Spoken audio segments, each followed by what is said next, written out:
Another Projet and El Shapi. What are we working on over here while Johnny's on the GTR? We got Philly Bananas 911. Unfortunately, this car is equipped with not much from the factory. It's a standard C4S. It looks really nice, turbo look from the exterior, but whoever spec'd this car out only got it with one option for the xenon headlights, so it was a pretty low sticker price vehicle. Porsche crested headliner.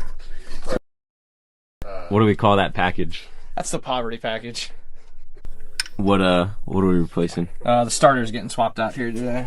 All the way back in there? Yeah, you gotta disassemble a whole bunch of stuff. Throttle body's gotta come out. Air box. These cars aren't too difficult to work on, but it's a lot of blind reaching that goes on in order to get to some of these components. So it's a bit of a chore, or can be. But it's easy to work on because you get to be seated the entire time. Front or rear?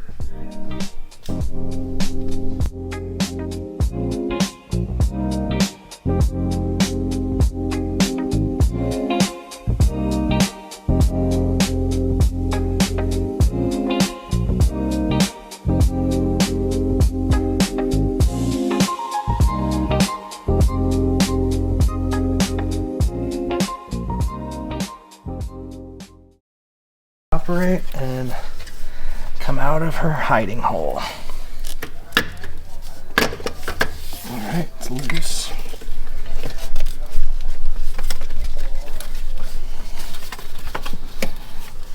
This one's got some sussy little zip tie work that mine didn't have. Someone's been in here at some point doing some kind of maintenance, so let's see if I can weasel it out or if I gotta cut some stuff. That was awkward. It's okay. Awkward is the spice of life. What? Bro, what are you talking about, man? Okay. Poverty package zip ties. Poverty package zip ties. There it is. They're stuck in here. Let's see.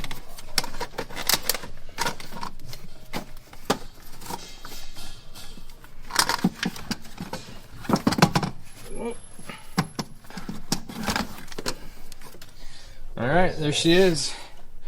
100,000 miles. Original starter. These things get tired.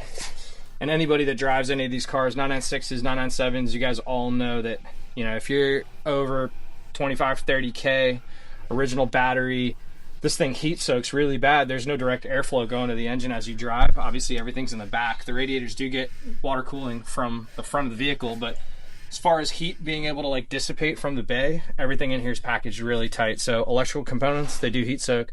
So the starters, they start cranking really slow.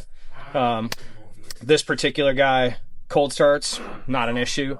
You drive it for like 15, 20 minutes, starts to get a little bit slower. After about an hour drive, you get a real slow lurching, and you know, sometimes you feel like it's not going to start. Most of the time they still pop off, but they're manual cars, right? So worst case, you just grab a buddy and you start pushing and pop the clutch. But not a problem anymore. You guys found that out last weekend? Yeah, the hard way. So we got the new guy here. No remans. All brand new. Let's see. Let's crack this open. These are all the Bosch OE replacements. Which, if you're going to do this job and take it all apart, you're going to want to go with quality parts. You don't want to put like reman stuff in here. But there you have it. New unit. The only thing I have noticed the last time I did one of these, for whatever reason, the lug from the signal wire is a little bit different. So you just got to bend this guy out of the way a little bit so that the line can sit parallel to these two lugs here. Otherwise it gets a little difficult. So if you're doing this job, I recommend doing that before you find out the hard way that the signal wire doesn't reach properly. So we'll get that straightened away too. Alright guys, so new starter's in, power wire's hooked up, starter signal's connected. I'll show you what I was talking about earlier with that little tab on the signal wire. So you can see right here on the right side of the lug, that tab is 90 degrees towards us, and it doesn't allow for the cable to actually cinch down properly, so we got to bend that out of the way. But yeah, now it's reassembly, and really fast starting will engage. Ignite. All right, so starter's in. We're gonna now enjoy the speedy cranking of a brand new starter. Go to the back and check it out.